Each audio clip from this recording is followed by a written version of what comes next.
ओम नमः शिवाय। नमः श्री वर्धमानाय भूतकलिलात्मने आलोकानां प्रलोकानां यद्विद्यादर्शनाय।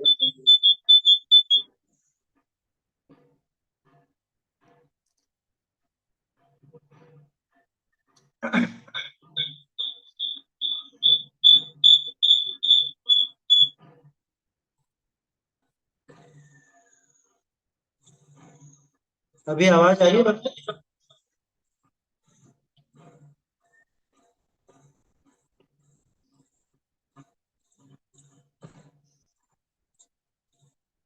चलिए, तो यहाँ पे अपनी बात चल रही थी रत्नकरण श्रावकाचार में शिक्षा व्रतों के संबंध में। इसमें अपन ने देश व्रत के बारे में चर्चा प्रारंभ की थी कि देश व्रत क्या है। पहले तो शिक्षा व्रत के सामान्य नाम आ गए थे, चारों शिक्षा व्रत, इनके नाम अपन ने देखे। उसके बाद देश व्रत की बात थी, है ना। तो देश व्रत में भी अपन ने ये देखा कि किस तरह से काल के परिच्छेद से जो दिग्व्रत की बड़ी मर्यादा थी, उस दिग्व्रत की बड़ी मर्यादा को यहाँ पर घटाया गया, है ना।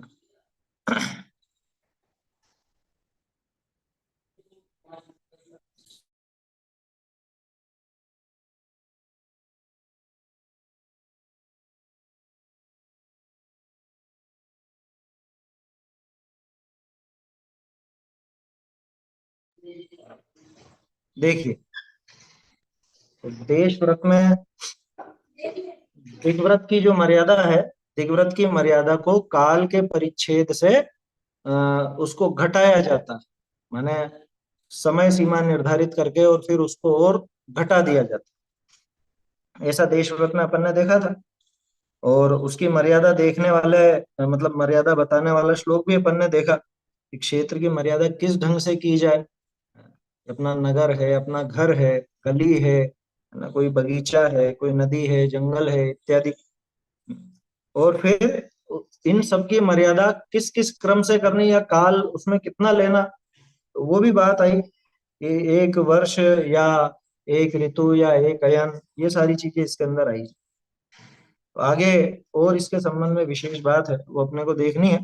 पहले श्लोक बोल लेते हैं अपन, यही चारों श्लोक बोल लेते हैं। देशावकाशिकं वा सामयिकं प्रोषधोपवासो वा वैयावृत्यं शिक्षा व्रतानि चत्वारि श्रेष्ठानि। देशावकाशिकं स्यात् कालपरिच्छेदनेन देशस्य प्रत्यहमनुव्रतानां प्रतिसंहारो विशालस्य ग्रहारिग्रामाणां क्षेत्रनदीदावयोजनानां च देशावकाशिकस्य स्मरन्ति सीम्नां तपो वृद्धा संवत्सरमृतुरयनं मासचतुर्मासपक्षमृक्षं च देशावकाशिकस्य प्राहुकालावधिं प्राज्ञा। ठीक है, सरल सरल श्लोक है, कोई ऐसे कठिनाई है नहीं समझने में इनको। अब अगला श्लोक अपने को देखना है, जिसमें देशावकाशिक व्रत में महाव्रत पना कहने वाला श्लोक कहते हैं। माने देश व्रत भी महाव्रतों को ला देता है। दिग्व्रत में भी ये बात देखी थी अपन, दिग्व्रत के अंदर भी महाव्रत पना आ गया। मतलब दिग्व्रत की वजह से अणुव्रतों में महाव्रत पना आ गया। क्यों?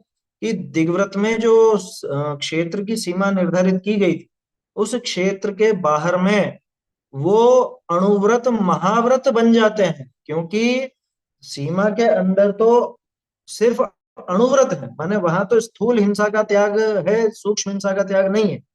लेकिन सीमा के बाहर चूंकि आवागमन ही नहीं है, तो वहां पे तो न स्थूल न सूक्ष्म किसी भी तरह की हिंसा नहीं है। दोनों ही प्रकार की हिंसा वहां पर नहीं है ना। उसी तरह से बाकी के पापों में भी लगाना, तो दोनों तरह की हिंसा वहां नहीं होने से वहां पे वो अणुव्रत महाव्रत बन जाते हैं। ऐसी ही बात यहाँ पर भी कह रहे हैं।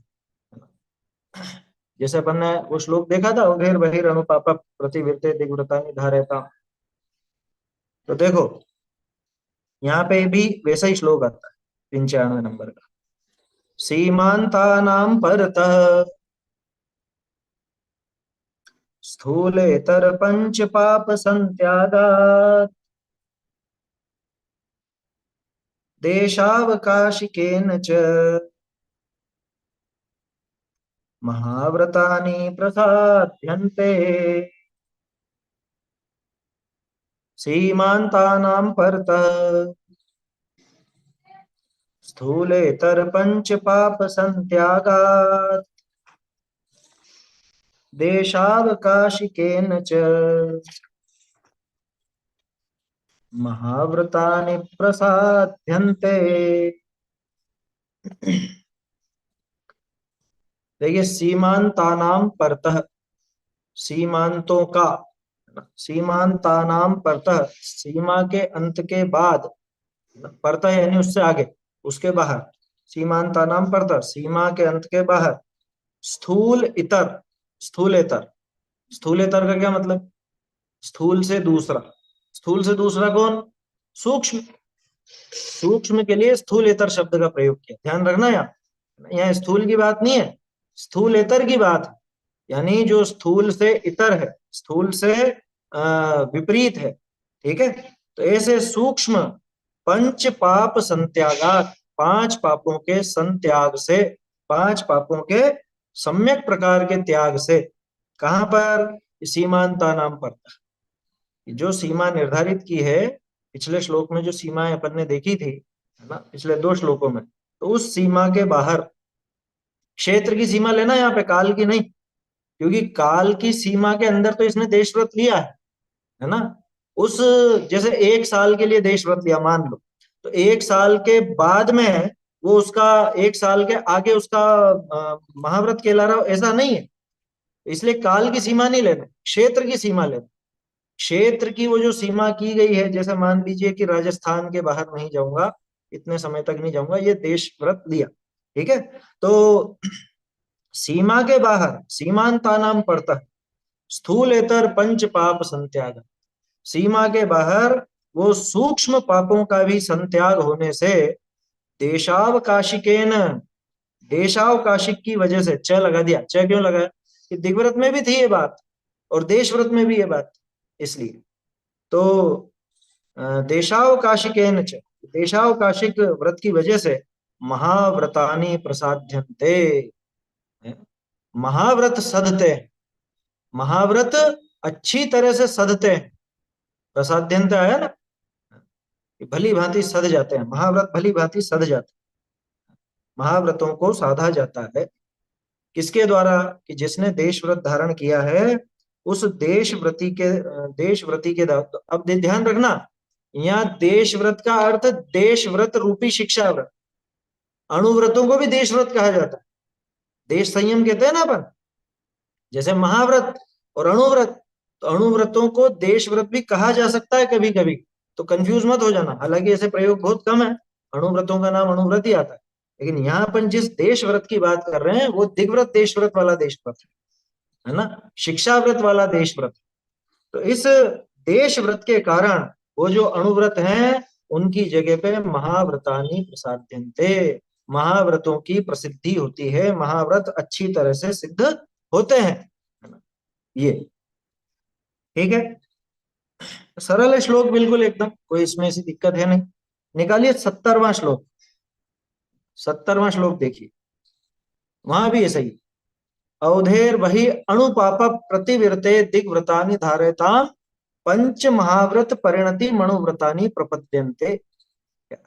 अवधि से बाहर, अवधि का क्या मतलब? वही सीमांत, यहाँ पे जो है ना, सीमा जो रखी गई, क्षेत्र की जो सीमा की गई, वो अवधि।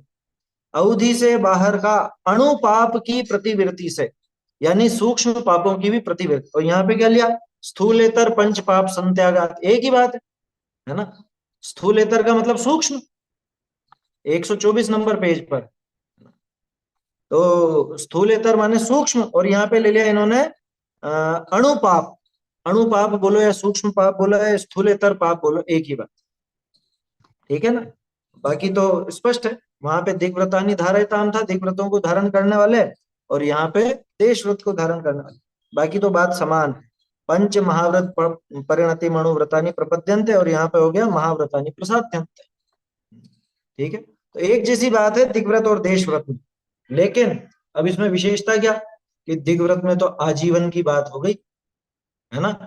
दिग्व्रत में वो काम आजीवन के लिए हो गए, और देशव्रत में उतने दिनों तक के लिए, जितने समय की मर्यादा ली गई उतने दिनों तक के लिए वो बात।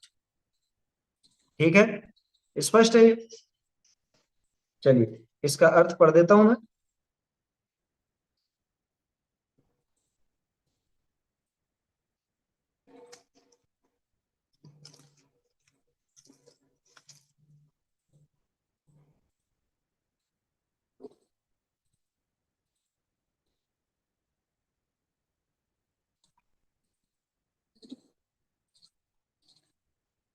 हम्म।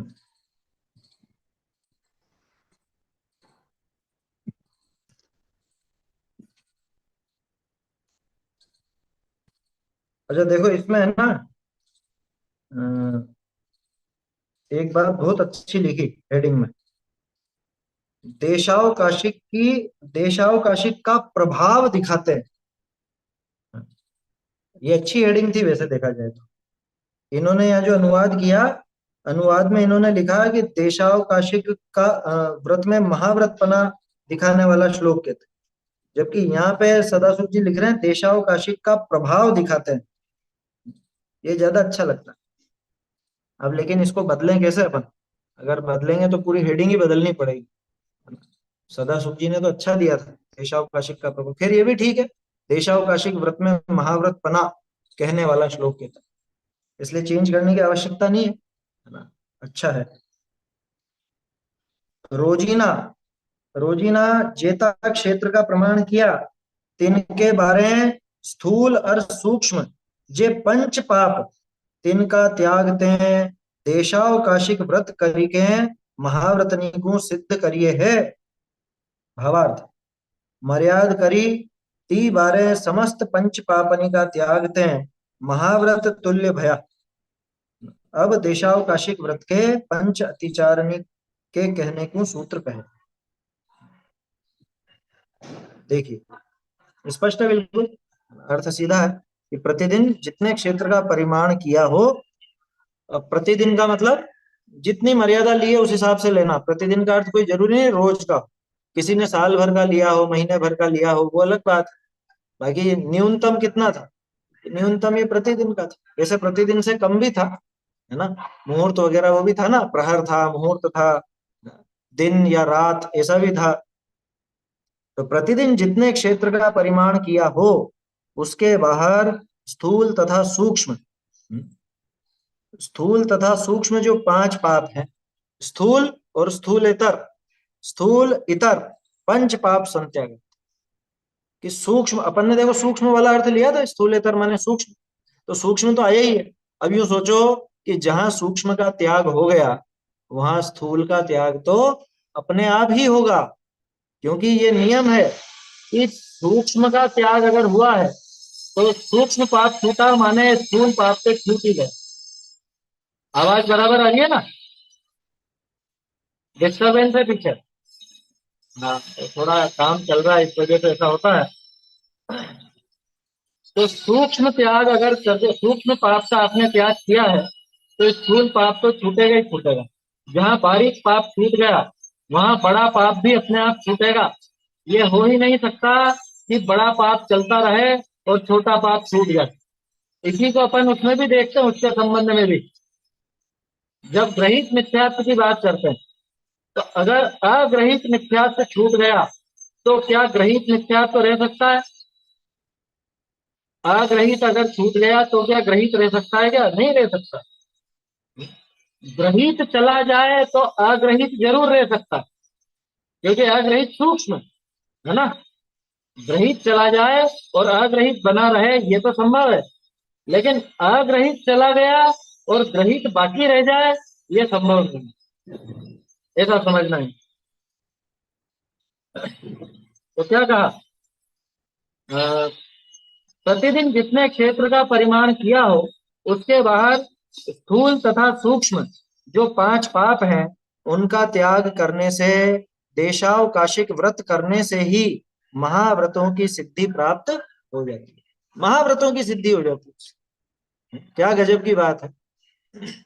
हाँ, ये 70वां देख लिया ना अपन, इसके साथ में मिलान करके देख लिया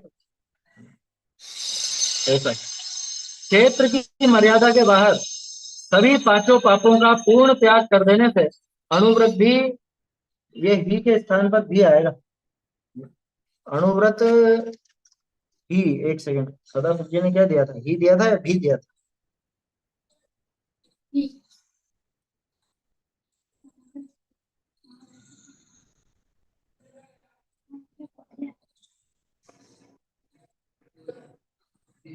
एक सेकंड। त्याग मर्याद करी थी बारे समस्त पंच पापनी का त्याग थे। अच्छा, ये तो इन्होंने अलग से लिखा है, अणुव्रत ही, इसको ब्रैकेट में कर लीजिए, या नहीं भी करें तो भी चलेगा क्योंकि आशय तो वही है, अणुव्रत ही महाव्रत के समान हो जाता है। तो ही के स्थान पर भी लगा लीजिए, भी।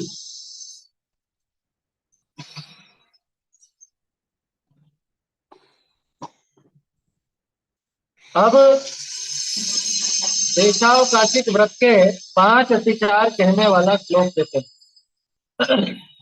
देखो, ये पिछला श्लोक तो सरल है, समझ में आया ना।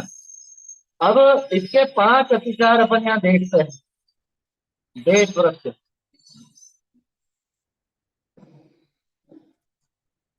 देखो, दिग्व्रत और देश व्रत के अतिचारों में अंतर जरूर है। जैसे दिग्व्रत में तो अपन ने देखा था कि उस मर्यादा का उल्लंघन कर जाना, है ना, वहां तो ऐसा था। और यहाँ पे थोड़ा अलग ढंग से है देश व्रत में। लेकिन मुझे ऐसा लगता है कि मर्यादा के बाहर उल्लंघन की बात जो दिग्व्रत में आई थी अतिचारों में, वो बात इस रूप में ही, क्या, जैसे वहां अपन ने देखा था, पहले अपन ये श्लोक देख लेते हैं। इस श्लोक के आधार से इस श्लोक के आधार से फिर अपन वो वाला श्लोक भी देख लेंगे, ताकि ये दोनों का मिलान हो जाएगा आपस में कि दोनों के अतिचार वास्तव में एक जैसे ही हैं। जो दिग्व्रत के अतिचार हैं वास्तव में वो देश व्रत के अतिचार भी हैं, और देश व्रत के जो अतिचार हैं उसी रूप में दिग्व्रत के अतिचार बनेंगे। देखते हैं। प्रेषण शब्दानयनम रूपाभिव्यक्ति पुद्गल क्षेपो देशावकाशिकस्य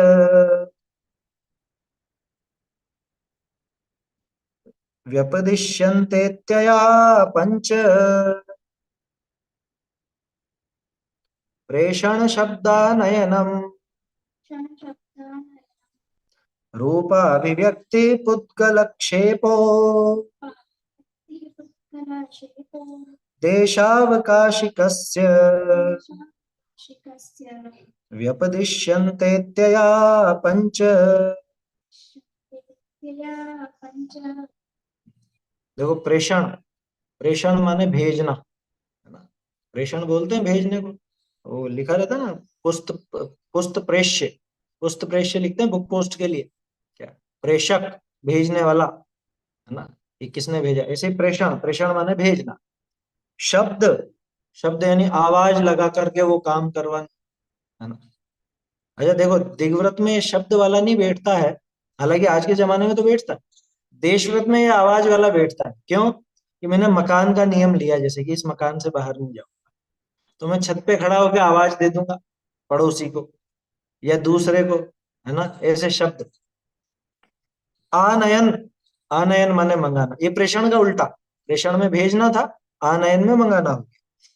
रूपाभिव्यक्ति, रूपाभिव्यक्ति माने अपने रूप को दिखा करके, रूप को अभिव्यक्त करके वो इशारा कर देना, उस तरह से कुछ भी इशारा कर दिया।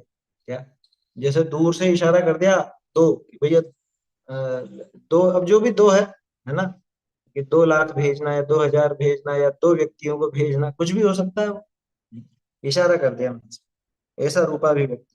और पुद्गल क्षेपो, पुद्गल का क्षेप यानी पुद्गल फेंकना, कोई पत्थर वगैरह फेंक करके इशारा कर दिया है, या कागज में एक वो लिख करके और पत्थर में रख के फेंक दिया। होता है ना ऐसा भी, कि हम तो नहीं जा सकते वहां पे, हमने ये चीज भेज दी। ठीक है ना। पुद्गल क्षेपो यानी पुद्गल फेंकना। देशावकाशिकस्य, देशावकाशिक के व्यपदिश्यन्ते अत्यया पंच, अत्यया यानी अतिचार। ठीक है। अत्यया माने अतिचार। ये पंच अत्यया यानी पांच अतिचार हैं किसके? देशावकाशिक से, देशावकाशिक के व्यपदिश्यन्ते कहे जाते हैं। देखो, व्यपदेश शब्द जो है ना, वैसे उपदेश के अर्थ में ही आता है, लेकिन विरुद्ध चीजों का उपदेश हो व्यपदेश, ऐसा। क्योंकि विरुद्धता दिखाई ना, अतिचार दिखाया, ऐसा। तो व्यपदिश्यन्ते का प्रयोग किया। ठीक है, ये तो शब्दों की बात है, सरल है। अब इसको थोड़ा सा प्रैक्टिकल समझेंगे अपन। प्रेषण, जैसे भेजने की बात है। अब मैं तो नहीं जा सकता हूँ, एक काम करो तुम जाओ। या कई जगह ऐसा होता है, नहीं टेलीफोन पे बात करना तो शब्द में चला गया ना, तो शब्द में हो गया, उसकी बात करेंगे अभी। प्रेषण में क्या हुआ?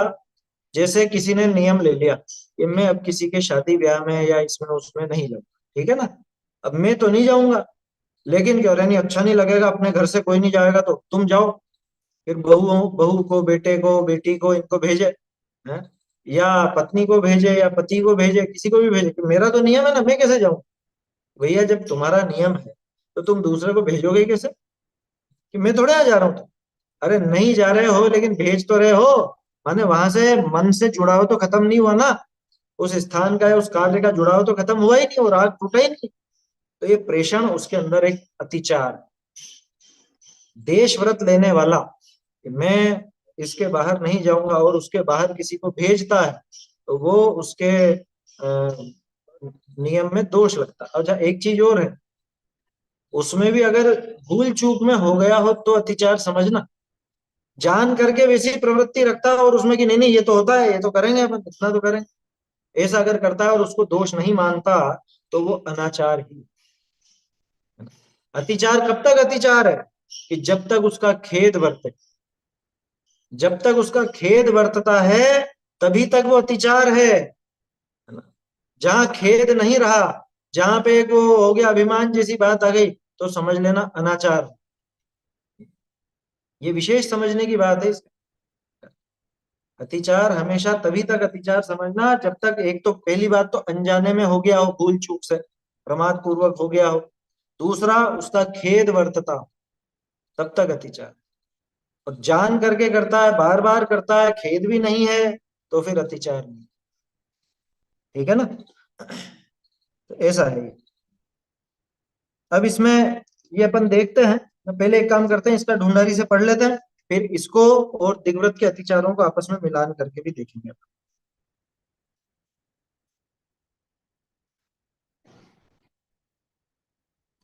देखिए,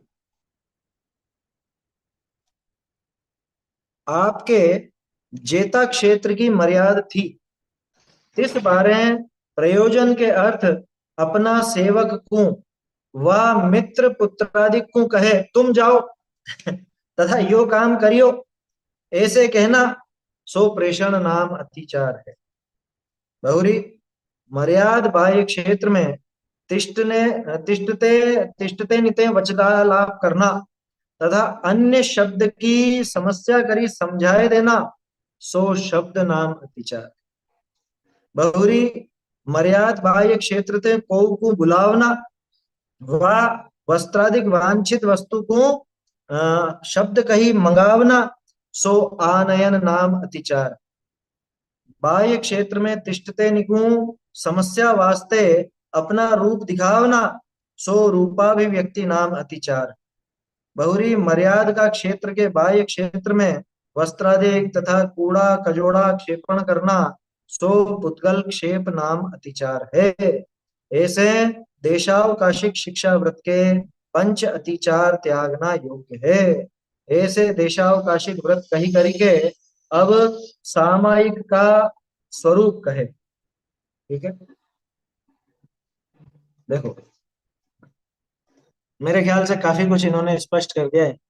बहुत से लोगों के दिमाग में जो ये होता है कि हम नहीं जा रहे हैं, ये मंगा तो सकते हैं, भेज तो सकते हैं, या ऐसा कुछ तो कर सकते हैं?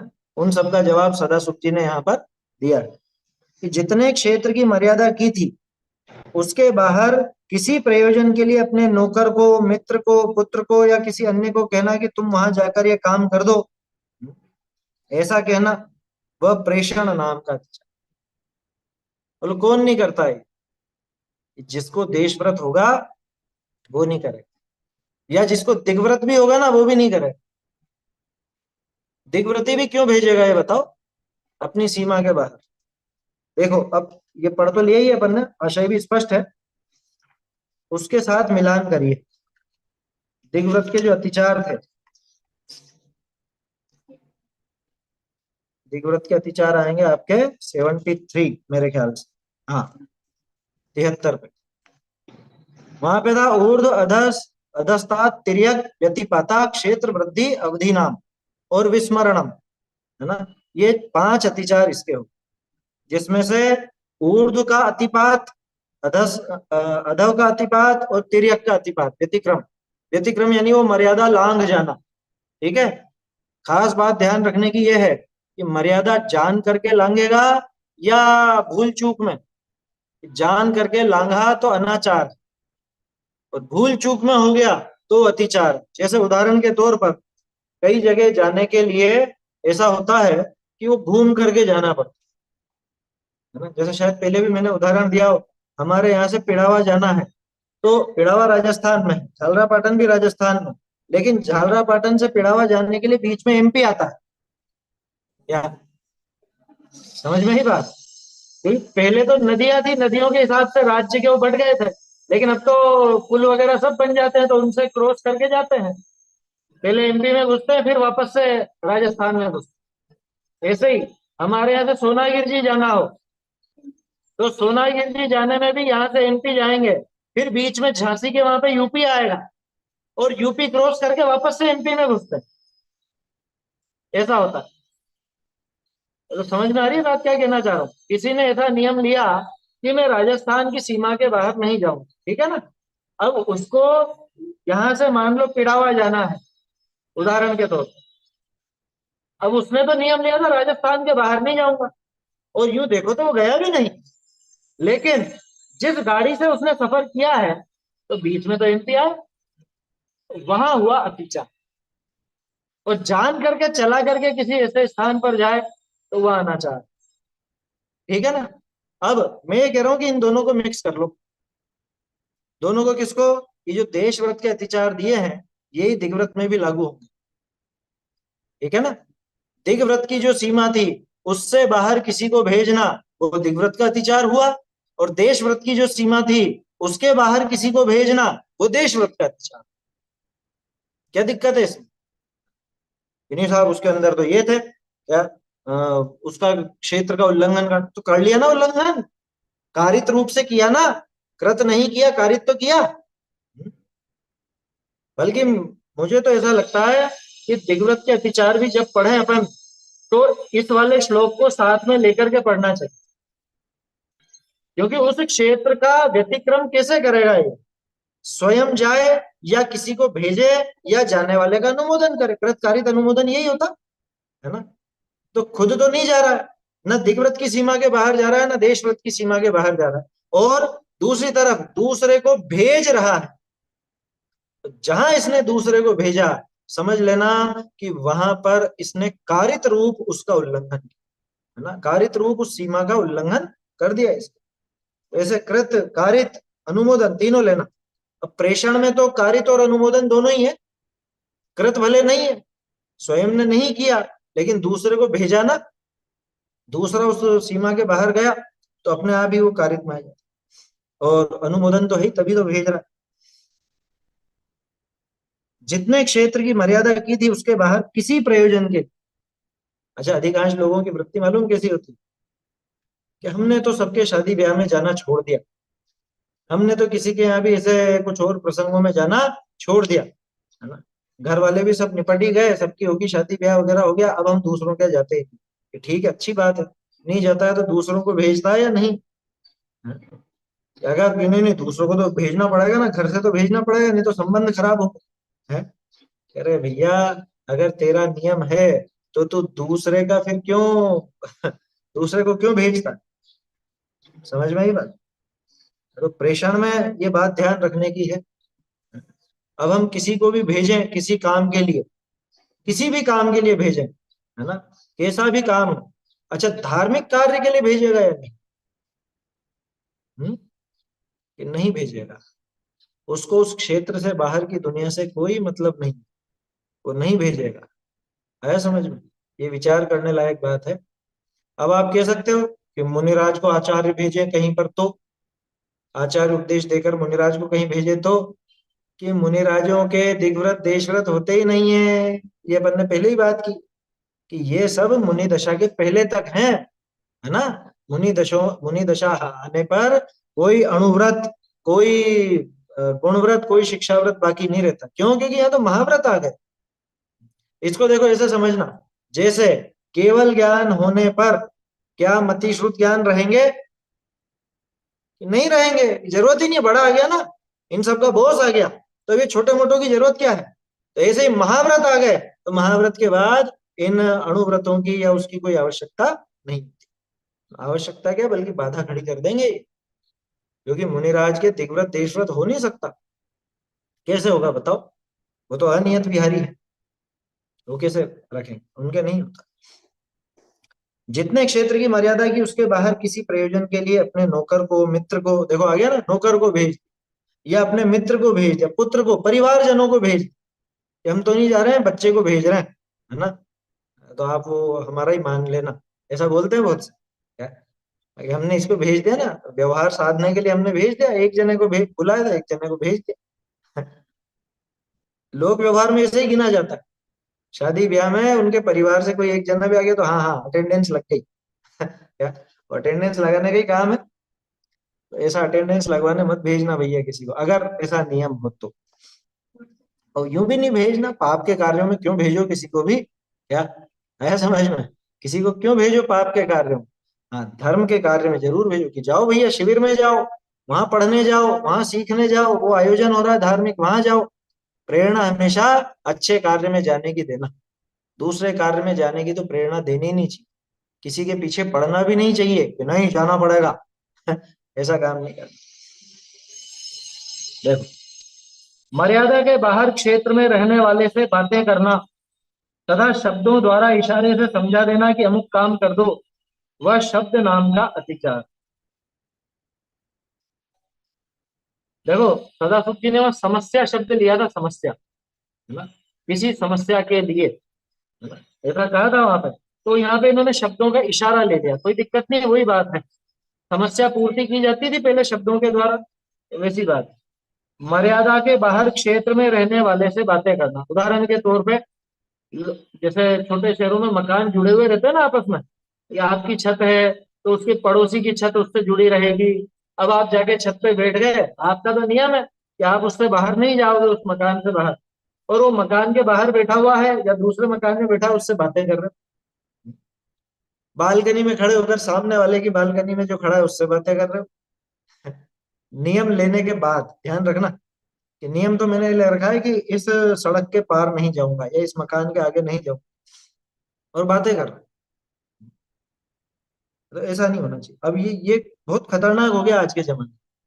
ये मोबाइल के द्वारा शब्द नाम का अतिचार तो यूं ही लग जाएगा। कल अपन ने चर्चा की थी कि शिक्षा व्रत धारण करने वाले को मोबाइल बहुत बड़ी बाधा।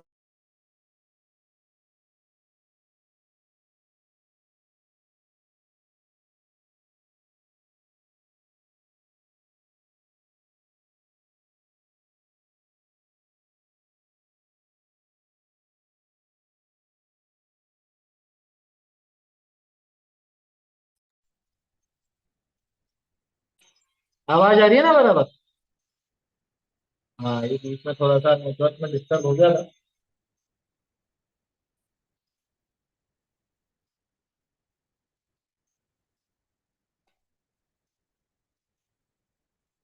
देखिए, तो क्या बात कर रहे थे अपन कि मोबाइल बहुत बड़ी बाधा बनेगा। क्यों? क्योंकि शब्द नाम का अतिचार इसमें निरंतर लग आया समझ में। जैसे अभी अपन, ये मेरे शब्द आप तक पहुंच रहे हैं या आपके शब्द मेरे तक पहुंचते हैं, ये अपने आप में अतिचार हो गया। खैर, एक तरफ ही वन वे ट्रैफिक हो, मैं बोल रहा हूँ और आप सुन रहे हो, इतना मात्र हो, तो वहां तो बात अलग हो जाती है। लेकिन परस्पर में वार्तालाप करना, बातचीत करना, अपना संदेश दूसरे तक पहुंचाना, वो शब्द नाम का अतिचार। मुझे व्यक्तिगत रूप से ऐसा लगता है कि ये शिक्षाव्रत जिसके हो, देशव्रत जिसके हो, ये ऑनलाइन ये जो स्वाध्याय वगैरह या चर्चा वगैरह ये नहीं होगी, नहीं बनेगी। आया समझ में? अतिचार लगेगा उसमें, माने उसको पूरी तरह से वो शिक्षाव्रत जो देशव्रत है, वो देशव्रत बराबर बन नहीं सकेगा, उसमें निरंतर अतिचार लगेगा। शब्द नाम का अतिचार। मर्यादा के बाहर क्षेत्र में रहने वाले से बातें करना, तथा शब्दों द्वारा इशारे से समझा देना। शब्दों द्वारा इशारे से समझा दिया कि ऐसा ऐसा काम कर ले। बहुत से लोग बहुत होशियार होते हैं, हाँ वैसे ऐसा हो जाता तो अच्छा रहता। क्या मतलब? वो सीधे सीधे ये नहीं कह रहा कि ऐसा काम कर दो, क्या कहेगा, हाँ ऐसा हो जाए तो अच्छा रहेगा, ऐसा लगता है कि ऐसा अच्छा रहेगा। इसका क्या मतलब? इसका मतलब यही है कि वो ये काम कराना चाहता है। वो जानता है कि सामने वाले को इशारा भर दूंगा तो इशारे मात्र में ही वो ये काम करके दे दे। समझ में ही बात? तो ऐसा इशारा भी नहीं देना शब्दों के द्वारा, ध्यान रखना। अभी हाथ पैर हिला के इशारा देने की बात नहीं है, वो तो रूपाभिव्यक्ति में आता है। शब्दों द्वारा इशारे देने की बात। मर्यादा के बाहर क्षेत्र में रहने वाले से बातें करना तथा शब्दों द्वारा इशारे से समझा देना कि अमुक काम कर दो, वह शब्द नाम का अतिचार है ना? वो शब्द नाम का अतिचार कहलाता है। आगे देखिए, मर्यादा के बाहर के क्षेत्र से किसी को बुलाना या वस्त्र आदि आवश्यक इच्छित पदार्थ को शब्दों से कहकर मंगवा लेना, वह आनयन नाम का अतिचार। तो अमेजन से, फ्लिपकार्ट से, इनसे मंगा नहीं सकते आप कुछ सामान? आया समझ में? अगर मतलब आपको देश व्रत है तो उसमें अतिचार लगे, बाहर से कोई सामान मंगवा लिया, फोन कर दे कि अरे भेज देना, है ना? समझ में ही बात? जैसे मान लो आपके यहाँ पे कोई ऐसी वस्तु होती है जो मेरे यहाँ नहीं होती, या मेरे यहाँ कोई वस्तु होती है जो आपके यहाँ नहीं होती है। अब मुझे जरूरत है, मैं कह दूं अरे वो भेज देना, आपके यहाँ है ना वो, तो आप भेज देना। अच्छा चलो लौकिक चीजों की बात छोड़ो, अपन तो धार्मिक बात करें। ये धार्मिक पुस्तकें मेरे यहाँ पे रखे हुए हैं ग्रंथ, और आपको आवश्यकता है, ठीक है। लेकिन अगर आपने ऐसी मर्यादा ले रखी, कैसी, कि मैं तो इस क्षेत्र के आगे नहीं जाऊँ और मैं उस क्षेत्र से बाहर हूँ, तो आप मुझसे कह करके वो पुस्तकें मंगाओगे या नहीं? क्योंकि अगर देशव्रत है और निरतिचार पालन करना है तो फिर नहीं मंगा। समझ में ही बात? ऐसा है इसके अंदर। माने यूं समझ लो व्यापार भी बहुत सीमित हो जाएगा इसका। क्या है? दूसरी प्रतिमा वाला ही। समझ में आ रही है बात? आरंभ त्याग तो आठवीं प्रतिमा में होता है, सातवीं प्रतिमा तक वो व्यापार करता है ना? सातवीं प्रतिमा तक व्यापार कर सकता है ना? लेकिन सोचो कि जिसको ये देश व्रत है, जिसने देश व्रत का धारण किया है, वो व्यक्ति व्यापार भी बिल्कुल सीमित करे, क्योंकि उसकी सीमा के बाहर की चीजें नहीं मंगाए, उसके सीमा के बाहर वाले व्यक्तियों से व्यापार भी नहीं करे। कि अरे इतनी सारी पाबंदियां हैं और जिससे अच्छा तो मत ही लो। हैं? कि नहीं लेगा तो पाप तो यूं ही है। तो पाप से बचने के उपाय थे ना ये तो देशव्रत वगैरह। लेकिन एक चीज और फिर से ध्यान दिला दूं, ये सम्यक दृष्टि जीव के ही होते हैं। सम्यक दृष्टि ही आगे बढ़ करके दिग्व्रत देशव्रत आदि धारण करता है। तो धारण करने का उपाय करना, प्रैक्टिस पहले करना, क्या दिक्कत है? और धीरे धीरे अपनी आसक्ति, अपना राग घटता जाए, तो राग घटता जाए उसके बाद वो आसानी से ये सब साध सकता है, ऐसे नियम भी पाल सकता है।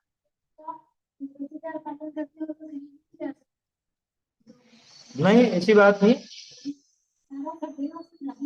अणुव्रतों का निरतिचार पालन करने वाला ये जरूर है कि अनर्गल जगह नहीं जाएगा और सीमित हो जाएगा। सीमित तो हो जाएगा, ये बात सही है। हाँ, क्योंकि अतिचारों का भी ध्यान रखना पड़ेगा, सारी बातें हैं। तो असल में ये इसीलिए तो ये सहज रूप से होते हैं, ये खींच कर नहीं लिए जाते। इन व्रतों को जब भी खींच करके लिया जाएगा, जबरदस्ती लिया जाएगा, तो समझना अतिचार लगना ही लगना है। और जैसे इसके राग की वृत्ति सहज रूप से घटती जाए, तो समझना ये सध जाए। सहज रूप से घटती जाए तो ये नियम आ जाते हैं। अरे मुझे विकल्प ही नहीं है, मुझे वहां का राग ही नहीं, मुझे वहां से कोई मतलब ही नहीं है, लेना देना ही नहीं। अपने बहुत से ऐसे साधर्मी हैं, वो उनके बच्चे विदेश में रहते हैं, है ना, और उनका फोन पे बात भी होती है, वो कभी बात ही नहीं करते, वो घर वालों से बात ही नहीं करते। वो बात करेंगे अगर सिर्फ धर्म की बात करनी है, तो स्वाध्याय की बात करनी है तो बात करेंगे, हाल चाल भी नहीं पूछते, है ना। नियम नहीं ले रखा, लेकिन ऐसी वृत्ति छूट गई, आदत छूट गई, राग टूट गया, तो अब वो नियम ले ले तो दिक्कत नहीं आएगी उनको, है ना। समझ में ही बात क्या कहना चाह रहा हूं। जब इतना राग छूट गया और उसके बाद नियम ले, तो अपने आप सधता है। और ये गड़बड़ क्या करता है, राग तोड़ता नहीं है, उसके पहले नियम ले लेता है, तो फिर इसको बड़ी बाधा होती, दिक्कत खड़ी होती, है ना। तो तरीका क्या है, तरीका वही है जो हम अपने संबंध भद्र स्वामी ने शुरू में दिखाया है। आया समझ में, राग द्वेष निवृत्त्यै चरणम प्रतिपद्यते सर। राग द्वेष की निवृत्ति के लिए अथवा राग द्वेष का निवर्तन हुआ हो, तो ये आगे बढ़ करके वो लेता है, ऐसा है।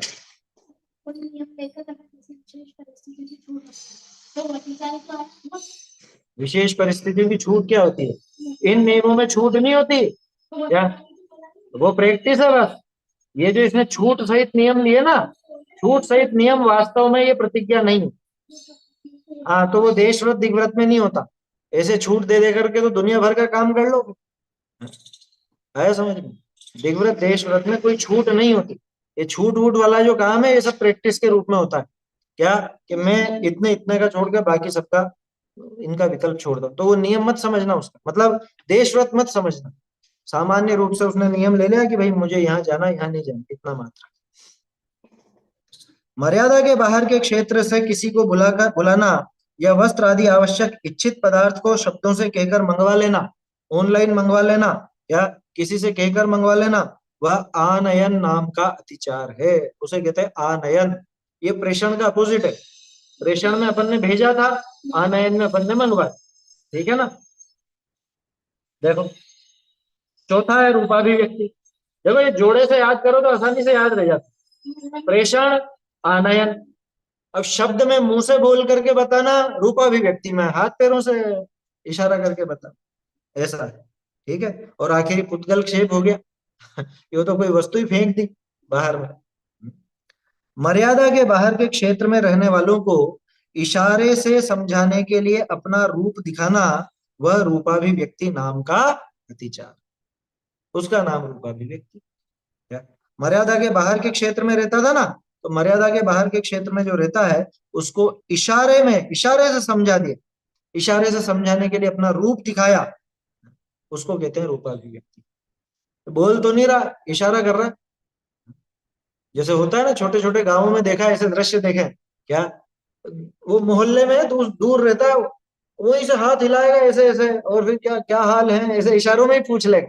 समझ में ही बात। तो इशारों से समझा देना, इशारों से कुछ काम करना, इसको कहते हैं रूपाभिव्यक्ति। कुल मिला के अपना रूप दिखा करके वो काम करते। जैसे कई बार होता है ना, सिर्फ आंखों के इशारों से ही समझा देते, गुस्सा कर रहे हैं तो यूं ऐसे थोड़ी सी है, आंखें बड़ी करके दिखाए तो सामने वाला समझ जाए कि भैया ये नाराज है। या कुछ भी इस तरह से इशारा कर सकता है। मर्यादा के बाहर के क्षेत्र में वस्त्रादि द्वारा कंकरी पत्थर लकड़ी आदि फेंक कर अपनी उपस्थिति जताना, वह पुद्गल क्षेप नाम का अतिचार। ये लाइन बदल दी इन्होंने यहाँ पर क्या, वहां तो कूड़ा करकट वगैरह की बात भी थी। मर्यादा के क्षेत्र के बाह्य क्षेत्र में वस्त्राधिक तथा कूड़ा कजोड़ा मतलब कूड़ा करकट, ठीक है ना, कूड़ा कजोड़ा क्षेपण करना। और इन्होंने क्या करा, अपनी उपस्थिति जताना, ये भी जोड़ दिया। अच्छी बात है, कोई दिक्कत नहीं, लेकिन अपनी उपस्थिति जताने मात्र का ही काम नहीं है, कुछ और चीज भी हो सकती है, तो इसको तो ब्रैकेट में कर लीजिए, अपनी उपस्थिति जताना, ये ब्रैकेट में हो जाएगा। आदि फेंकना, है ना, फेंक कर अपनी उपस्थिति जताना, ये हो गया। तो असल में तो फेंक नहीं है वो, जैसे किसी ने अपने घर से बाहर नहीं निकलने का नियम लिया, ठीक है ना, और अपने घर की जो सीमा है, बाउंड्री है, या उसकी सीध है, इस सीध से बाहर नहीं जाऊं, और क्या करता है कि ये तो हमारे मकान की सीध है, कचरा यहाँ थोड़ी ना फेंकेंगे, कचरा तो पड़ोसी के यहाँ पे फेंके। समझ में ही बात। तो अपनी सीमा के बाहर वो कचरा फेंक दिया। अपनी सीमा के बाहर कुछ फेंक दिया, देखो सिर्फ कूड़े करकट की बात नहीं है, बल्कि कोई और चीज भी हो सकती है। जैसे बहुत से लोग होते हैं ना, इशारा करने के लिए, कुछ बताने के लिए भी कुछ फेंक करके कंकड़ी फेंक दी, है ना, ये कंकड़ी आया ना, छोटा सा वो फेंक दिया तो इशारा दे दिया कि हाँ ये आ गया। बहुत से ऐसे चालाक होते हैं, चतुर होते हैं। जैसे कोई दोस्त हो आपस में, और वो उसके माता पिता ने कह रखा हो कि ये आना नहीं चाहिए घर पर तो उसको कह देता कि तू एक काम करना, मेरे ये खिड़की पर छोटा सा कंकड़ फेंक देना, मैं समझ जाऊंगा कि तू आ गया। या फिर पत्थर में कुछ कुछ बांध करके, वो चिट्ठी वगैरह बांध करके फेंक देना। ये क्या है? पुद्गल क्षेप। तो पुद्गल क्षेप तो है, लेकिन कहाँ? कि अपनी सीमा से बाहर, जो क्षेत्र की सीमा धारण की है, उस क्षेत्र की सीमा के बाहर वो ऐसा काम करना, उसका नाम पुद्गल क्षेप नाम का अतिचार है ना। बोलिए। ये कूड़ा करकट फेंकना लिखा है ना, कचरा मतलब है ना, घर का जो कचरा होता है वो। हाँ हाँ। तो ये तो मतलब जो उनका देशव्रत है, तो उनका भी मतलब घर का कचरा है वो भी बाहर नहीं जाएगा फिर, मतलब क्योंकि घर के बाहर जैसे अगर घर का नियम लिया है तो, हाँ वही। घर का नियम लिया है तो घर के बाहर नहीं फेंकेगा, है ना। वो उस उतने समय के लिए लेगा असल, क्या, वो उतने समय के लिए लेगा नियम। और देखो, ऐसा है कि वो घर में तो, मतलब घर में अकेला तो है नहीं, और जन भी है। तो ये नहीं कह रहा हूं मैं दूसरों से कह दे, लेकिन दूसरे व्यक्ति इसको संभालते हो तो संभालते हो, ये नहीं देखेगा, ये नहीं फेंकेगा बाहर। जैसे आरंभ त्याग किया, आरंभ त्याग करने वाला घर में रहता है, खुद भोजन नहीं बनाता, दूसरे घर वाले तो बनाते हैं ना। दूसरे घर वाले बनाते हैं, माने घर वाले उस काम को संभाल रहे हैं, ये नहीं संभाल रहा, वो घर वाले संभाल। ठीक है। ऐसे ही यहाँ पे ये नहीं फेंकेगा, वो दूसरे फेंकेंगे तो फेंक ले, ये कहेगा भी नहीं, लेकिन ध्यान रखना, अरे कितना कचरा इकट्ठा हो गया है, ऐसा भी नहीं बोलेगा, क्योंकि वो तो इशारा ही हो गया ना, वो शब्द नाम का अतिचार है। क्या? वो शब्द नाम का अतिचार है, इशारा दे दिया उसने कि कितना कचरा इकट्ठा हो गया, मतलब कि फेंको इसको समझ में आई बात? देखो, शब्द शक्तियां होती है ना, वो समझनी चाहिए। शब्द शक्तियां यूं तो व्याकरण का विषय है, लेकिन उससे अपने को अपने शास्त्र समझने में बहुत मदद मिलती है। 3 प्रकार की शब्द शक्तियां होती हैं, आप जानते ही होंगे, है ना? अभिधा, लक्षणा और व्यंजना। ठीक है। अभिधा मतलब तो जैसा बोला गया वैसा ही उसका अर्थ, समझ में आई बात? जैसे कि मैं वहां जा रहा हूँ, ठीक है, मैं उसके घर पर जा रहा हूँ, ये सीधा सा, तो मैं उसके घर पे जा। एक होता है व्यंजना, और एक होता है लक्षणा। व्यंजना में व्यंग्यात्मक, तो मैं नहीं जाऊं क्या? तो मैं नहीं जाऊं क्या, वो पूछ नहीं रहा, वो बता रहा है कि मैं तो जाऊंगा ही सही, ये व्यंजना है। लक्षणा में लक्षण से हो, अच्छा ये आ गया है, ये आ गया है, इसका मतलब अब मेरे जाने का समय हो गया। जैसे ऑफिस वाले कहें अरे 5 बज गई, तो 5 बज गई का क्या मतलब है? 5 बज गई मतलब टाइम नहीं बता रहा है वो ये बता रहा है कि छुट्टी का समय हो गया, ये लक्षण है। समझ में ही बात? तो शास्त्रों में भी ऐसा समझना चाहिए अपने को, जहां पे जैसा आचार्य देव प्रयोग करें। ये बात मैं क्यों बता रहा हूँ, ये शब्द नाम का जो अतिचार है ना, इसमें वो सीधे नहीं कह करके व्यंजना का प्रयोग करे या लक्षणा का प्रयोग करे, तो भी वो शब्द नाम का अतिचार लगता है, ये ध्यान रखने की बात। जैसे कचरा फेंक दो बाहर, ये नहीं कह रहा, वो क्या कह रहा है, अरे कितना कचरा इकट्ठा हो गया है? या व्यंग्यात्मक रूप से बोलेगा, तुम्हें तो गंदगी सुहाती है बस, है? तुम्हें तो ये गंदा ही गंदा सुहाता है। इसका क्या मतलब निकला? कि वो ये कहना चाहता है कि भैया ये साफ सफाई करो, बाहर फेंको, है ना। हाँ हाँ, ऐसे ही बोलते हैं ना। जैसे मान लो, किसी ने सामान्य रूप से पूछा भोजन में कितनी देर है ना, किसी ने सामान्य रूप से पूछा, है ना, पुरुष ने महिला से, अपनी पत्नी से पूछा कि कितनी देर है भोजन में, तो वो पूछ रहा है अभिधा से। अभिधा से मतलब कि भाई कितनी देर, वैसे लक्षण आता है कि भाई इतनी, अगर मान लो ज्यादा समय है तो मैं मेरा थोड़ा दूसरा काम कर लूं। और फिर इधर से जवाब दे कि क्या बिल्कुल भूखे ही बैठे हो क्या, है? बोलो, क्या अभी बना रहे हैं, टाइम लगेगा अभी? कह रहे भाई वो पूछ रहा है कितनी देर है, और जवाब क्या आएगा, है? कि अभी लगेगा टाइम, अभी तो दाल चढ़ाई है। इधर से भी जवाब अभिधा में नहीं आएगा, ना उसने अभिधा में पूछा, ना इसने अभिधा में बोला। समझ में आती है बात?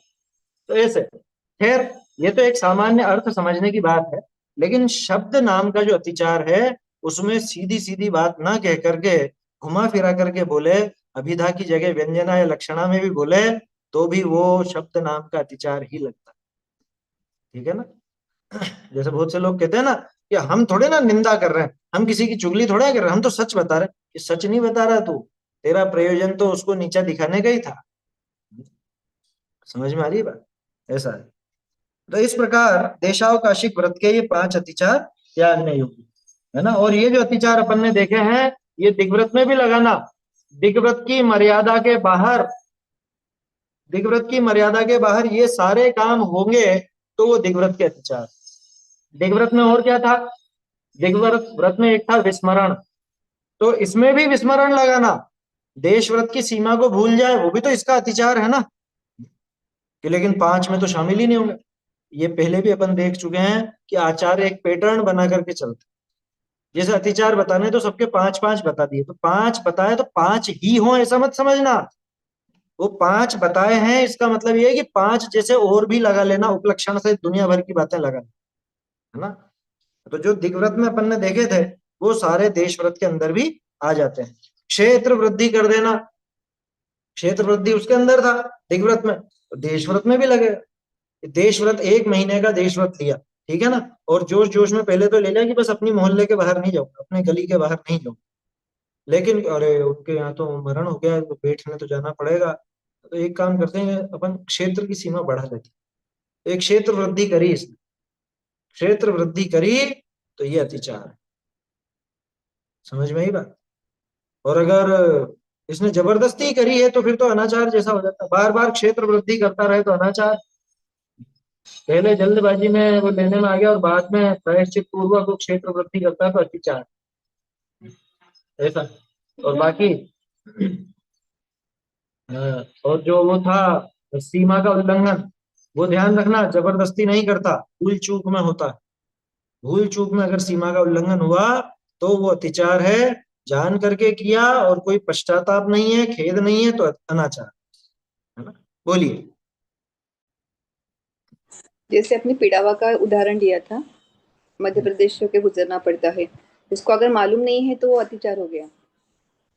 अगर उसको हाँ, मालूम है। मालूम नहीं है या उसके दिमाग से निकल गया, क्योंकि वो तो सोच रहा है तो राजस्थान के राजस्थान में ही जाना, लेकिन वो जिस बस में बैठ के गया बस तो यूं घूम करके जाएगी, और ये अगर उसको उसको मालूम था। तो मतलब उसको मालूम है तो वो जाए वहां से, प्रवासी नहीं करेगा उस, मतलब वैसे जाएगा ही नहीं। हाँ, वो दूसरे रास्ते से जाएगा फिर। तो इसलिए तो ये सारी चीजें बहुत सोच विचार करके लेने की होती हैं, जल्दबाजी की नहीं होती, जोश का काम नहीं होता। हाँ, जो ऐसे व्रतों को धारण करेगा वो पहले इन अतिचारों को भी समझेगा, ये भी बात। और वो तभी संभव है कि जब इसका राग उतना टूटा हो, उसके बिना वो व्रत होते नहीं। बोलिए।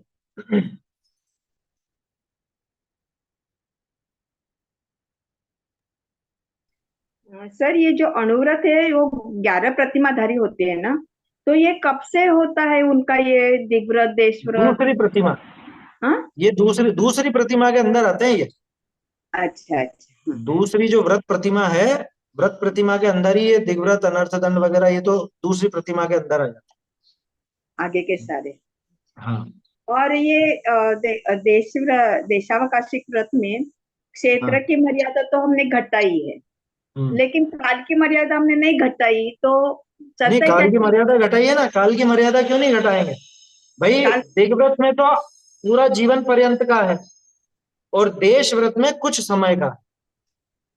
अब वो कुछ समय साल भर का भी हो सकता है, उससे कम भी हो सकता है। ये दोनों में मूल अंतर है। और काल की मर्यादा को बढ़ाना चाहिए ना उस टाइम, मतलब एक मास है तो 6 मास, ऐसे हाँ, महाव्रती।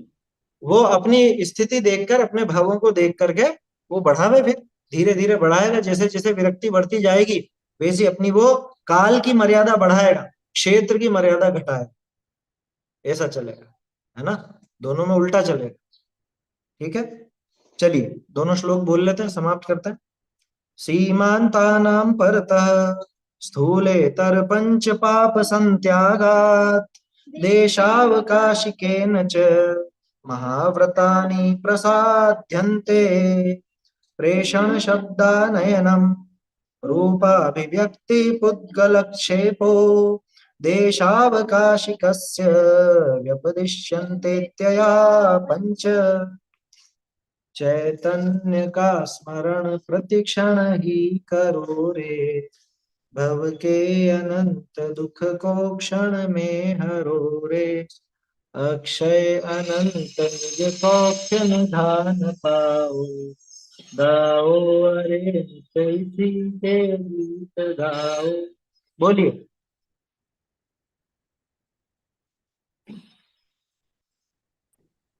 अरे 154 पे जो 3 दोहा लिखे थे स्वामी जी के लिखे हुए, उनका अर्थ पूछना था। वो कल देख लेना अपन, अभी समय ज्यादा हो गया। ठीक है, ठीक है।